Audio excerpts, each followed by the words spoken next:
Yung asaran niyo ni Luis, hindi kayo napipikon? Hanggang yung asaran niyo ni Luis? Hindi, alam ko naman na love ako ni Kuya Luis.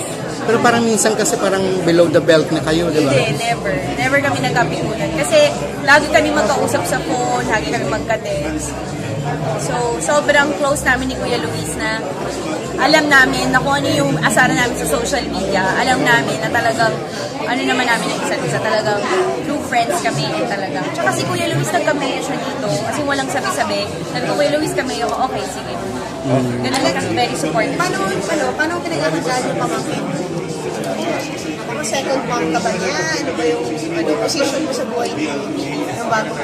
Baka nga yung mga ginagawa kong joke sa ate, parang papalak na lang, hindi na lang daw ibibigay sa akin. Hindi daw ipapahiram.